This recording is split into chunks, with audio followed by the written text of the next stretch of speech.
Being born as the Indominus Rex sounds like the ultimate win, right? You're stronger than a T-Rex, smarter than a raptor, invisible when you want, and basically immune to everything. But here's the catch.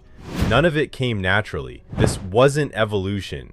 It was a lab mistake with teeth. The moment it hatched, its life was doomed. It wasn't built to survive. It was built to sell tickets, and what followed? Nothing but pain, rage, and isolation. Let's start with the obvious. The Indominus was made to sell tickets, literally. It wasn't born into a functioning ecosystem. It didn't have a mother, no pack, no siblings, just test tubes, security gates, and a boardroom full of people arguing about how to make dinosaurs even more terrifying. And once it hatched, it wasn't nurtured, it was isolated. No social contact, no hunting lessons, no exposure to the world it was meant to dominate. Just cold walls and cameras. It never learned how to be a dinosaur. It learned how to survive in a prison. And that's the first reason its life sucked. It was alone. And not just physically alone, biologically alone. The Indominus Rex was a mashup of T-Rex, Velociraptor, cuttlefish, tree frog, snake, and who knows what else. Its DNA wasn't just complex, it was confused. Imagine having the instincts of a predator, the camouflage of an ambush killer, the intellect of a problem solver, but no idea what you are. No identity, no natural role. Other dinosaurs looked at it and didn't see competition, they saw something wrong. Even the raptors, some of the smartest creatures in the park, looked at Indominus and paused.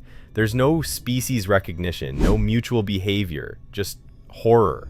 Then there's the pain. This thing wasn't designed with comfort in mind. It was built for intimidation. Bone density, off the charts. Muscle layering, overclocked. Its body wasn't just powerful, it was overbuilt. That means strain, constant overheating. Its camouflage system came from cuttlefish, but a creature that size using it, that's a biological malfunction waiting to happen.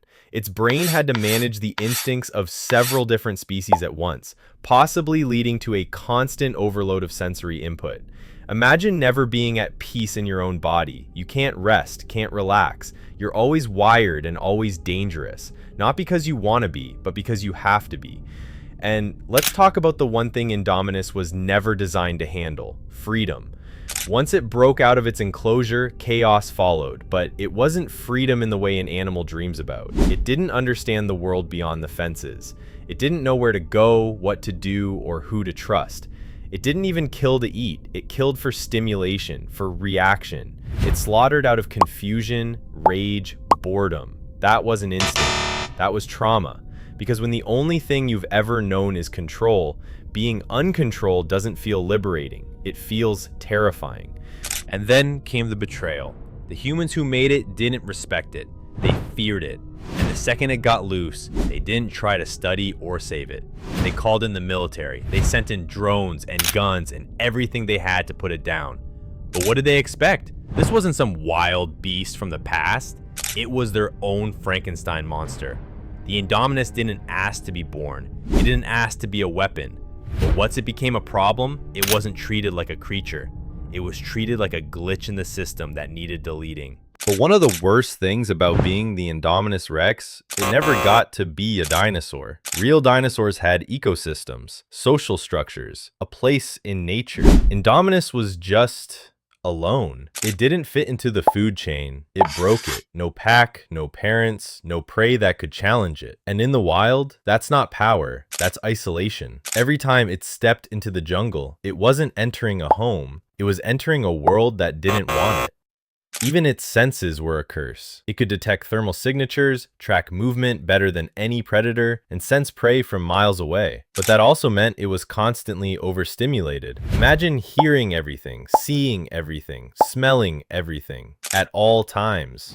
No silence, no peace, just endless data flooding its brain. It wasn't just a hunter, it was trapped in sensory overdrive, wired to kill and never able to switch off. Then there's the fear factor. Not that it felt fear, but that it was fear. Every other animal fled at the sound of its roar.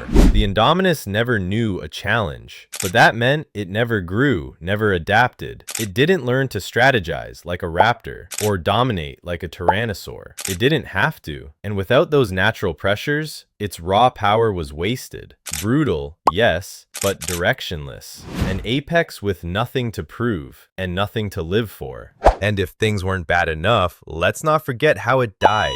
Hunted by its own creators, outnumbered, tricked, thrown into a final showdown with the very species it was built to replace. For all its genetic upgrades and unstoppable traits, it still ended up as a snack for a mosasaur. There was no legacy, no species line, just one overdesigned monster that got outplayed by a raptor and a T-Rex on a bad day. Its final moments were brutal, surrounded, hunted, outnumbered. Even the raptors it tried to bond with turned on it.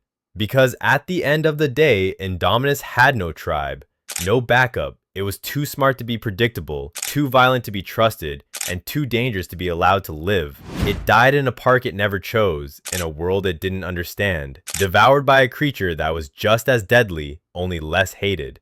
So yeah, being the Indominus Rex wasn't power, it was punishment, created in a lab, abandoned by its makers, and hated by everyone it encountered.